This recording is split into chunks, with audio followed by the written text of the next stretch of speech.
ना इत्थे तक कब्जा करी जंदा सरकार पर तुसां ते घर बनाई जंदा बेड़ा बनाई जंदा मासी ने बेड़ा बनाई जंदा सरकार पर कोई बंदे लंघने जाने कोई गड्डी खराबी करना तो पैना ना फिर ना गुजरा लब्बा कुछ याद है फिर इत्थे कब्जा और ठीक है जी ते मंजियां भी डाओ साडी तरफ इजाजत है हां ठीक है जनाब कोई नहीं ठाकना ना जे कोई मतलब गड्डी छड़ी टक्कर मारी गई तो साड़ी जमारी कौन है अच्छा इत्थे भावें बिस्तरे लाई कोई नहीं ठाकना ठीक है और अम्माबाद फौज बिल्लाह मिनश शैतानिर रजीम बिस्मिल्लाहिर्रहमानिर रहीम हेलो गाइस अस्सलाम वालेकुम तुसा हमारा चैनल तक ही रहो लाइफ इन कश्मीर 77 अज ना ब्लॉग भी इंशाल्लाह उस्ताद फकी को शुरू करसा इन्होंने कोई गपशप लाई के तरीका चलिया क्योंकि इन्होंने मतलब है कि बड़ा बरकत वाला मतलब है कि होना सिलसिला माशाल्लाह अच्छा आदमी है इसूँ स्टार्ट करी के तो फिर कोई माछियाँ आए माछी आए इन्होंने गपशप लासा फिर तुसा की मंगला डैम नहीं अपडेट देसा कि मंगला डैम देखा असा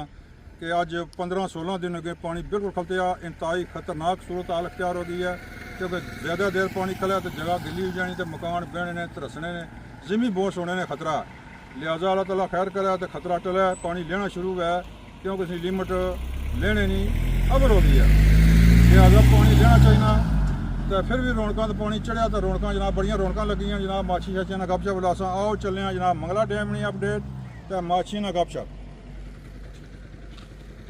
बाटी कटसा ना बाटी ना ना ठीक है बड़ा सियाना हाँ हाँ हाँ क्या बात है क्या बात बाची ये नाल टच करी कटसा वाह वाह वाह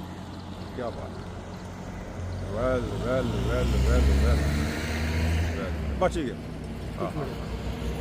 भाई शोर शराबा करिए ना ठीक है ओ बल्ले बल्ले बल्ले बल्ले जनाब पानी बिच आके जनाब निके मच्छी सट्टी है माशाल्लाह शिकारी आ गए जी शिकार करने वास्ते वेलकम जनाब कोई पौड़ी है पकड़ी है मुबारक मैन जी मुबारक मैन ये पानी किया जी नीला जहा पत्थर की मैल आई है जी वाह जी जना बड़ा सियाना तो यह भाई जनाब कुंडियां शिकार वास्ते जनाब ला रहे हैं तैयार कर रहे हैं कोई आटा शाटा मच्छियां फड़दा जौं शिकारी ला कुंडी नूं आटा हैं जी क्या हाल है मोहतरम ठीक हो कितों आए हो माशाल्लाह जी जेलम तो आए थे मेहमान साढ़े जी वेलकम मोस्ट वेलकम करने कोई चाह पानी कोई रोटी शोटी कोई नाश्ता वगैरह दसो हाँ जी खान साहब क्या हाल है शुक्र है जी इनको शुक्र है शुक्र है शुक्र शुक्र है शुक्र है शुक्र है अच्छा शुगर नहीं यानी कि शुक्र है ठीक ठीक मच्छी पौड़ी केड़ी है नरेना छोटे बच्चे बड़ी मच्छी नहीं लगी बड़ी मच्छी नहीं लगी लक्सी जी वायदा हो गया बड़ी मच्छी लक्सी ता लक्सी जी कोई दाना में भी दियो तो 4-5 दाने लक्सन ठीक माड़ा वीडियो रिकॉर्ड हो रही है जनाब यूट्यूब वास्ते मेरा चैनल है लाइफ इन कश्मीर 77 इसी शेयर भी करो लाइक भी करो तो फॉलो भी करो ठीक है लाइफ इन कश्मीर 77 कश्मीर नहीं लाइफ अगर 77 यानी कि साथ साथ कश्मीर की लाइफ के साथ साथ मतलब 77 मतलब है कि साथ साथ ठीक है तो सम जलमत हुआ जनाब शिकारी जलमत हुआ बाकी उधर के शिकारी ने वो पार के बैठे हैं और किसी जलम के शहर जो आए हो महल्ले चो या बलाल टाउन तो माशा नवी आबादी है बलाल टाउन जी ये गल है वेलकम करने जनाब कोई शिकवा शिकायत किसी बंदा कोई तुम्हें ठाकना था दसो कोई मतलब है कोई इस तरह ना करना ये नाल रिकॉर्डिंग भी रखी हुई है डग बैटरी है बहुत मेहमान नवाज कुछ ये तो मतलब गिला तो नहीं ना करना कि सही बना है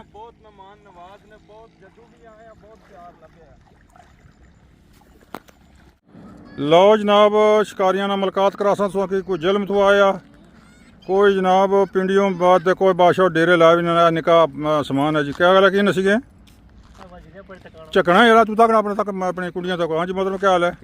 कितों आए हो माशाल्लाह पिंडियों जी साढ़े मेहमान जनाब कुछ चीज़ की जरूरत हो कोई शिकायत वगैरह दसो कुछ नहीं ना इंशाल्लाह लोग साढ़े खिदमतगार कोई ऐसा मसला नहीं जनाब शिकार करो अपने मर्जी ना सोहने तरीके ना आराम ना सुकून नाल अल्लाह खैर कर जगह भी चंगी है तो मच्छी इंशाल्लाह लग्सी दुआ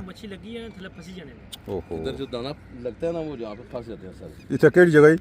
बन अगे कोई सोने वो डकरे शकरे सुने तो यकदम छिकोना जी यकदम ही छिको लगता है पिक करते हैं फंस जाते हैं बूटी बड़ी जाना फौरन छिकोस लो जनाब ये भाई जनाब बैठे जनाब मोहतरम क्या हाल है लो जनाब भाई ना जनाब रोटी शोटी सब नाश्ता वगैरह नाल आंदे आ ते किथों आए हो असा मीरपुर ने उस्ताद अन्ना अपने केड़े ए जी जी ਪਿੰਡੀ ਦਵਾਈ ਉਹ ਪਿੰਡੀ ਤੋਂ ਤੁਸੀਂ ਮਿਰਪੁਰ ਨੇ ਹੋ ਕਿਸੇ ਉਸਤਾਦ ਨੇ ਕਿਹੜੇ ਕੰਮੇ ਨੇ ਡੈਂਟਿੰਗ ਨੇ ਤੇ ਤੁਸੀਂ ਡੈਂਟ ਕਰਨੇ ਹੋ ਜੀ ਡੈਂਟਿੰਗ ਦਾ ਮਤਲਬ ਇਹ ਕਿ ਡੈਂਟ ਕਰਨੇ ਹੋ ਹਾਂਜੀ ਕਿ ਡੈਂਟ ਕਰਨੇ ਹੋ ਨਾ ਡੈਂਟ ਕਰਨੇ ਆ ਕਰਨੇ ਗੱਡੀਆਂ ਸਿੱਧੀਆਂ ਕਰਨੇ ਆ ਸਿੱਧੀਆਂ ਅੱਛਾ ਸਿੱਧੀਆਂ ਕਰਨੇ ਹੋ ਚਲੋ ਇਹ ਵੀ ਠੀਕ ਹੈ ਇਹ ਕੰਮ ਠੀਕ ਹੈ ਇਹ ਜਨਾਬ ਨਿਕਾਹ ਮਾਸ਼ਾਅੱਲਾ ਵੈਲਕਮ ਓਹੋ ਨਿਕਾਹ ਨਹੀਂ ਹਾਂਜੀ ਕੀ ਹਾਲ ਹੈ ਜਨਾਬ ਉਹ ਕਿਤਨਾ ਘਰ ਜਨਾਬ ਸੁਣ ਅਸਾਂ ਨੇ ਘਰ ਜਨਾਬ ਮੀਰਪੁਰ ਜਨਾਬ ਸੈਕਟਰ B4 ਜਨਾਬ ਇੱਥੇ ਤਾਂ ਕਬਜ਼ਾ ਕਰੀ ਜਾਂਦਾ ਸਰਕਾਰ ਪਰ ਤੁਸੀਂ ਤੇ ਘਰ ਬਣਾਈ ਕਿੰਦਾ ਵਿਹੜਾ ਬਣਾਈ ਕਿੰਦਾ ਇਹ ਮਾਸੀ ਨੇ ਵਿਹੜਾ ਬਣਾਈ ਕਿੰਦਾ ਸਰਕਾਰ ਪਰ ਕੋਈ ਬੰਦੇ ਲੰਘਣੇ ਜਾਣੇ ਕੋਈ ਗੱਡੀ ਖਰਾਬੀ ਕਰਨਾ ਤਾਂ ਪੈਣਾ ਨਾ ਫਿਰ ਨਾ ਗੁਜ਼ਰਾ ਲੱਭਾ ਕੁਛ ਯਾਦ ਹੈ ਫਿਰ ਇੱਥੇ ਕਬਜ਼ਾ ਉਹ ਠੀਕ ਹੈ ਜੀ ਤੇ ਮੰਜੀਆਂ ਵੀ ਡਾਓ ਸਾਡੀ ਤਰਫੋਂ ਇਜਾਜ਼ਤ ਹੈ ਹਾਂ ਠੀਕ ਹੈ ਜਨਾਬ ਕੋਈ ਨਹੀਂ ਠਾਕਣਾ ਨਾ ਜੇ ਕੋਈ ਮਤਲਬ ਗੱਡੀ ਛੜੀ ਟੱਕਰ ਮਾਰੀ ਗਈ ਤਾਂ ਸਾਡੀ ਜ਼ਿੰਮੇਵਾਰੀ ਕੌਣ ਹੈ ਅੱਛਾ ਇੱਥੇ ਭਾਵੇਂ ਬਿਸਤਰੇ ਲਾਇਕ ਕੋਈ ਨਹੀਂ ਠਾਕਣਾ ਠੀਕ ਹੈ ਹੋਰ ਖੈਰ ਹੈ ਬਸ ਆਪ ਸ਼ੁਕਰ 20 ਤਰੀਕ ਤੋਂ ਆਇਓ ਜੀ ਜੀ 20 ਤਰੀਕ ਤੋਂ ਸਾਰੀ ਫ੍ਰੀ ਆਪਣਾ B4 ਆ B4 ਜੀ ਜੀ चलो जी अल्लाह करा शिकार लगा जी माशाल्लाह वेलकम मोस्ट वेलकम जनाब जनाब जनाब जनाब जनाब जनाब अल्लाह करा जनाब मच्छी लगा तुसों की मना ने साहब ते ट्रालियां पर भरिए खड़ो सारी दुआ है अगू अल्लाह जाने में क्या उसी क्या ना उसी ठीक है बहुत जी कुंडी फसी लो जी पाई है जनाब इतों मतलब है ना मुतनफर हो गए ने इतने कुंडी फसी जानी है थल्ले कोई अल्लाह जने बूटे बूटी है या क्या कोई मतलब पहाड़ शाड़ ने कोई पत्थर कटा मिट्टी कटा तो 7-8 दाने लगे हैं सारे फंस गए ओहो तो बड़ा अफसोस है 7-8 दाने होते तो जनाब कम से कम एक मन मच्छी बैल ए निके जी माशाल्लाह ये मिस्त्री अपना निका क्या नाम थोड़ा अली अली है तो ये जनाब समान है ये मुड़ा माशाल्लाह जी बड़ी बाल अच्छा प्लेयर है तो जनाब वो अली है जड़ा ये खाली रोटियां खाने जा ये गल है ना बहुत लकड़ना बहुत अच्छा काम करना है लकड़ना बहुत अच्छा करना क्या करना लकड़ी की ये किचन बनाई के नाम है अलमारियां बनाना दरवाजे हर चीज अच्छा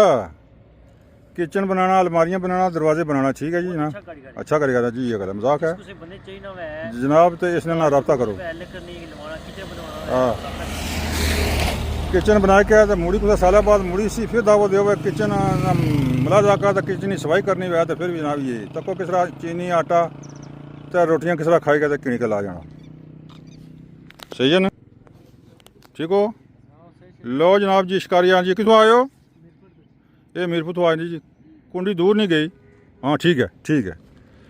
जनाब मीरपुर आए तो माशाल्लाह लगी है को नहीं लगी जी माशाल्लाह चलो मच्छी नहीं लगी तो डैम मुलाजा करो जी मंगला डैम जनाब ये साइड है जी खाड़क एरिया नवा महल कलकोठा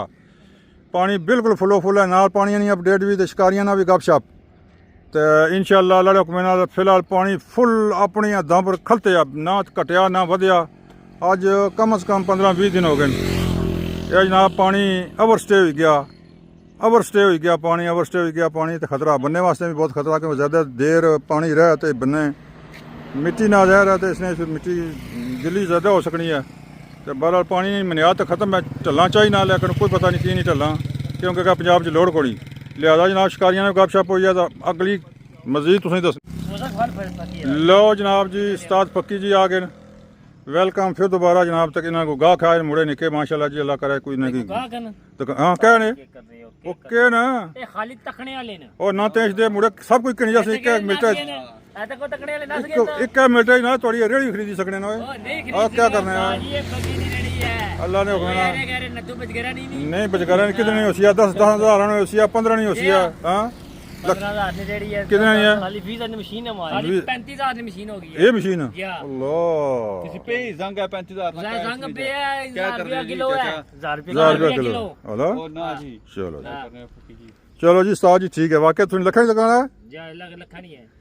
लखा चक कट्टी दे होनी ओ उन्हें कट्टी दे चक हां पेमेंट करा हुन मैं करूं यहां पेमेंट का भी नोट 5-5,000 वाले इस कली ने ओए हाय कली ने परली ने क्या है परली ने नहीं देनी ठीक है